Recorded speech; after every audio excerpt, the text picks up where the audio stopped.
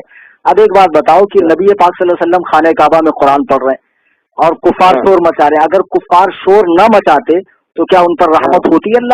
اللہ کی رحمت کافر پر ہوتی ہے؟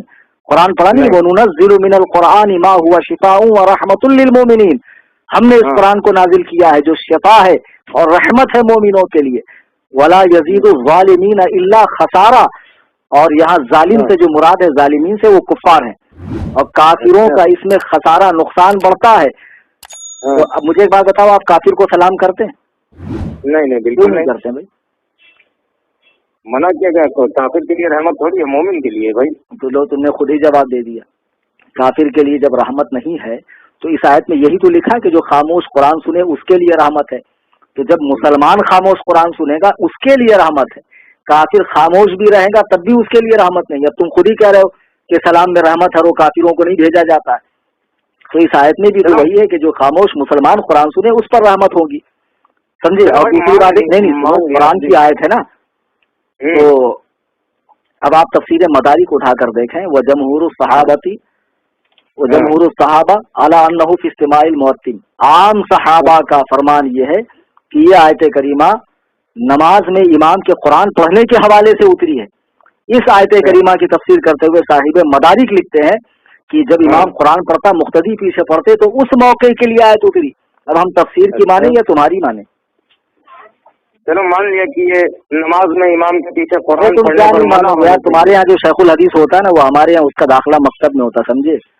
تم لوگ ہمارے قرآن حدیث بازیچے اطفال نہیں ہے، بچوں کا کھیل نہیں، سمجھے؟ عمریں کھپانی پڑتی تب جا کے یہ توفیق نصیب ہوتی۔ مولوی صاحب مان لیا بھائی، میری بات سنیں، نماز میں امام کے پیچھے قرآن پڑھنے پر منع ہونے کے لیے یہ سورہ آپ نے سنائی مجھے، مگر سورہ قرآن مان لیا آپ نے؟ ہاں لیکن میرا سوال آپ دیکھیں نا، سورہ فاتحہ قرآن کہاں ہے؟ کیا صحیح بخاری کتاب کیا سورہ فاتحہ قرآن نہیں ہے؟ ہاں سورہ فاتحہ قرآن نہیں ہے، کہاں ہے بھائی قرآن؟ معاذ اللہ، کیا ہے سورہ فاتحہ؟ حدیث ہے کیا؟ کیا صحیح کیا؟ ہاں بالکل حدیث ہے میرے پاس، سنا تھا اس کا۔ کیا صحیح بخاری کتاب تفسیر میں آپ نے یہ حدیث نہیں پڑھی؟ یہ سبع المثانی والقرآن العظیم الذی اوتیتہ، یہی 7 آیتیں اور قرآن ہے جو مجھے عطا فرمائی گئی۔ اچھا سنو مولوی صاحب، ایسا ہے تم تو صرف بخاری کا نام جانتے ہو، الحمدللہ میں بخاری پڑھاتا ہوں، نہ جانے کتنے تم جیسے بخاری پڑھنے والوں کو اب تک میں نے فارغ کر دیا، سمجھے؟ اچھا ہاں، تو یہ جو حدیث آپ پڑھ رہے ہیں نا، یہ حدیث کا آخری حصہ، یہ سمجھنے میں بھی آپ کو غلطی ہو رہی۔ یہ کتاب التفسیر میں حضرت ابو سعید بن معلہ کی روایت ہے نا۔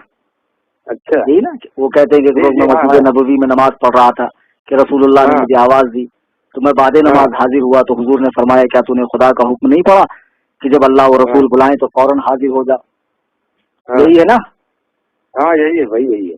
ہاں، اللہ و رسول بلائیں تو فوراً حاضر ہو جا۔ پھر اس کے بعد وہ فرماتے ہیں کہ جب میں حاضر ہوا تو حضور نے فرمایا تجھے ایسی صورت نہ بتاؤں جو قرآن کی تمام صورتوں کی سردار ہے، اس سے پہلے کہ تم مسجد سے نکلو۔